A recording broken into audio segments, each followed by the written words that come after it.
राधे राधे दोस्तों, आप सभी कैसे हो। आई होप आप सभी अच्छे होंगे और एकदम मज़े में होंगे। तो बस यहाँ शाम का टाइम हो रहा है तो मैं चाय वगैरह बना रही हूँ अपने लिए, और साथ में थोड़ा सा कुछ मखाने वगैरह चाय के साथ फ्राई करूँगी, क्योंकि मैंने रखा हुआ है व्रत। ये नवरात्रि का पहला दिन का ही ब्लॉग है जो शाम का है, और जो पूजा करने के बाद फिर मैंने ब्लॉग ख़त्म कर दिया था। फिर उसके बाद मैंने ये शाम को थोड़ा सा बनाया था।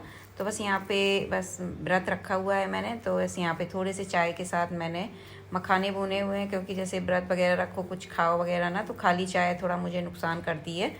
तो वैसे तो मुझे व्रत रखना ही मना है, तो क्योंकि मुझे पेट में तुरंत मेरे दर्द वगैरह, जैसे ज़्यादा देर तक खाली पेट रहो ना तो दर्द स्टार्ट हो जाता है। तो इसलिए मैं जैसे चाय वगैरह लेती हूँ तो साथ में कुछ ज़रूर खाती हूँ। तो बस यहाँ पे मखाने साथ में मैंने कढ़ाई में चढ़ा दिए हैं और चाय भी चढ़ी हुई है। तो बस यहाँ पे ये जो घी मैं लेके आई थी पूजा के लिए, तो इसको मैं डिब्बे में भर लेती हूँ। नहीं, ये पूजा में ऐसे ही रखा हुआ था ना, तो बस चींटियाँ आजकल बड़ी जल्दी हो जाती हैं, और पूजा करते करते ही मुझे काफ़ी लेट हो गया था। तो सुबह बस मैंने ये फ्रूट वगैरह जो थे वही खा लिए थे। तो बस चाय मैंने सुबह एक ही बार पी थी। तो अब बस मेरा मन थोड़ा सा हो रहा था, क्योंकि दिन भर के बाद एकदम से फिर अजीब सा होने लगता है कि चाय पी लो शाम के टाइम। वैसे भी मैं पीती हूँ, शाम को पीती हूँ, लेकिन व्रत में कुछ थोड़ा सा लगता भी है, जैसे अन्न वगैरह ना खाओ। तो यहाँ पे मैं सोमवार को जब ये व्रत का मतलब पूजा का सामान लेने गई थी, तो मुझे था कि मैं व्रत रखूँगी, परवा रखूँगी, तो फिर मैं केवल खाने के लिए केवल मुझे चिप्स, व्रत वाले जो चिप्स आते हैं बस वो मैं एक पैकेट लेके आई थी।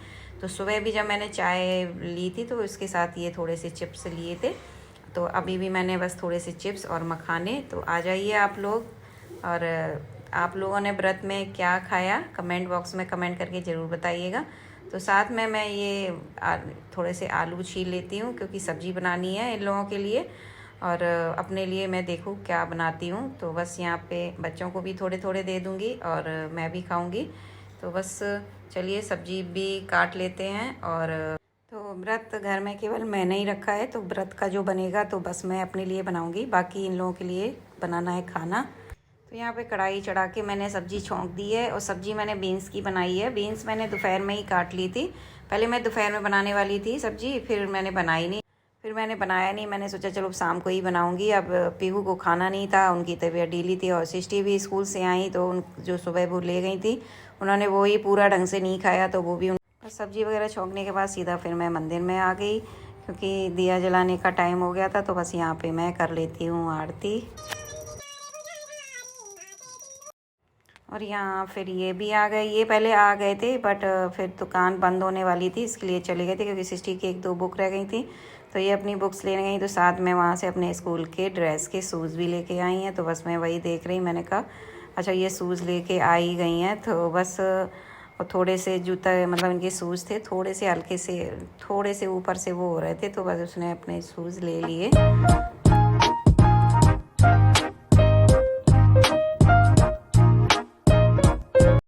तो बस यहाँ दोबारा मैं किचन में आ गई हूँ, और सब्ज़ी बन गई है। तो थोड़ा सा मैंने खोल के और छोड़ दी थी, क्योंकि ढक के जब सब्ज़ी रहती है ना तो थोड़ा सा करारापन नहीं रहता है। थोड़ा सा मतलब जो ढक्कन है हटा के और फिर थोड़ी देर 1-2 मिनट भून दो, तो सब्ज़ी में थोड़ा सा करारापन आ जाता है। तो बस यहाँ पे मैं जा रही हूँ अपने लिए खिचड़ी बनाने। तो फिर मैंने सोचा लाओ अपने लिए खिचड़ी बना लेती हूँ। तो यहाँ से मैं उठा लेती हूँ कढ़ाई, ये वाली कढ़ाई उठा लेती हूँ। थोड़ा सा इसको धो लूँगी, क्योंकि मतलब इसमें जल्दी जल्दी मैं नहीं बनाती हूँ खाना। तो बस यहाँ पे थोड़ा सा कढ़ाई धोने के बाद दोबारा मैंने चढ़ा दी है, और साइड में सब्ज़ी मैंने ढक के रख दी है, क्योंकि वो सब्ज़ी बन गई है। तो बस कढ़ाई मैंने चढ़ा दी है और गैस ऑन कर दी है। तो यहाँ पे ये थोड़े से मैंने एक आलू थोड़ा छोटा छोटा सा काट लिया है, 2 टमाटर मैंने निकाल लिए, 1 हरी मिर्च निकाल ली है, और साबूदाना मैंने ऐसे ही 3-4 बजे पे भिगो दिए थे, क्योंकि अगर साबूदाना आप भिगो के रख दो फिर तो खिचड़ी मतलब 10 मिनट में तैयार हो जाती है साबूदाना की, और बनती भी अच्छी है। तो इसलिए अगर आप बनाएं साबूदाना खिचड़ी तो साबूदाना 2-4 घंटे पहले ही भिगो के रख दें। तो यहाँ सबसे पहले घी डालने के बाद थोड़े से मैंने मूंगफली के दाने फ्राई कर लिए हैं। तो बस मूंगफली के दाने फ्राई हो गए हैं, तो इसको मैं थोड़ा थाली में निकाल लेती हूँ।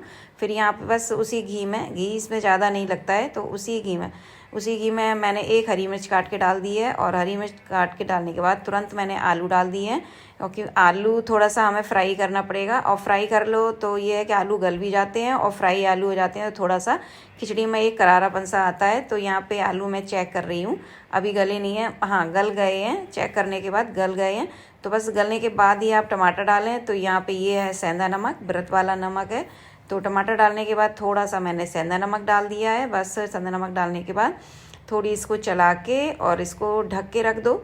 जैसे टमाटर आपका गल जाए, तो टमाटर यहाँ पे मैंने ढक के रख दिया था, तो टमाटर गल गया है। तो साथ के साथ मैंने ये साबूदाना डाल दिया है। और साबूदाना जैसे आप गला के पानी में भिगो के रखेंगे, तो उसको जिस पानी में भिगो के रखें आप, उसी पानी सहित आप उसको थोड़ी सी देर मतलब 1-2 मिनट के लिए गैस पे चढ़ा दें ऑन करके। और बस थोड़ा सा जैसे ही साबूदाना गर्म हो तो बस उसको उतार लें और उसको अच्छे पानी से धो के और फिर इस तरीके से बनाएं। मतलब उसको छलनी में निकाल के, जैसे हम पोहा वगैरह करते हैं ना, जैसे हम पोहा बनाते हैं तो उसको मतलब पोहा तो ये हम तुरंत के तुरंत धो के और अच्छे पानी से और फिर उसको छलनी में डाल के रख देते हैं। तो आपको साबूदाना थोड़ा सा मतलब ज़्यादा देर मतलब भिगो के रखना है 2-3 घंटे। और उसके बाद फिर आपको थोड़ा सा गैस पे रख के और हल्का सा गर्म करने के बाद फिर उसको 1-2 पानी से धो के और फिर छन्नी में डाल के रखना है। तो फिर इस तरीके से बनाएंगे तो साबूदाना की खिचड़ी बहुत अच्छी बनेगी। तो यहाँ पे साबूदाना की खिचड़ी बन चुकी है। तो बस मैंने ढक के इसको रख दिया है। तो बस अब मैं निकाल लेती हूँ, मैं बना लेती हूँ रोटी, क्योंकि मैं रोटी बना के रख दूँगी। इसके बाद ही आराम से बैठ के अपना व्रत का जो मैंने खिचड़ी वगैरह बनाई है तो वो खाऊंगी। तो यहाँ पे ये देखिए रोटी भी बन गई है। और ये लास्ट की रोटी मैंने 2 बड़ी बड़ी रोटियाँ कालू काली और उसकी ग्रेवी के लिए बना गई है, क्योंकि इनको भी बना के ये लोग भी बैठे रहते हैं, मतलब थोड़ा इंतज़ार करते हैं कि हाँ हमें अभी खाना मिलेगा। तो इनका वही इंतज़ार, मतलब आस लगा के बैठते हैं कि रोटी मुझे भी मिलेगी, दूध रोटी। तो फिर भाई अगर कोई आस लगाए बैठा है तो उसको भी मिलना चाहिए। तो बस क्योंकि मैं खाऊं मतलब खा के बैठ जाऊं और वो बेचारे वो आस लगा के बैठे हैं, फिर मतलब खुद का मन भी नहीं मानता है। तो बस यहाँ पे उनके लिए भी मैंने 2-3 बड़ी बड़ी रोटियां बना देती हूँ, 2-3। तो इसमें उन तीनों का पेट, काली वैसे भी थोड़ा कम खाती है, वो कालू और जो ग्रेवी है वो अच्छे से खाते हैं। काली पता नहीं माँ है इसलिए थोड़ा कम खाती है कि मतलब मेरे बच्चे अच्छे से खा लें। तो बस माँ का दिल ऐसा ही होता है।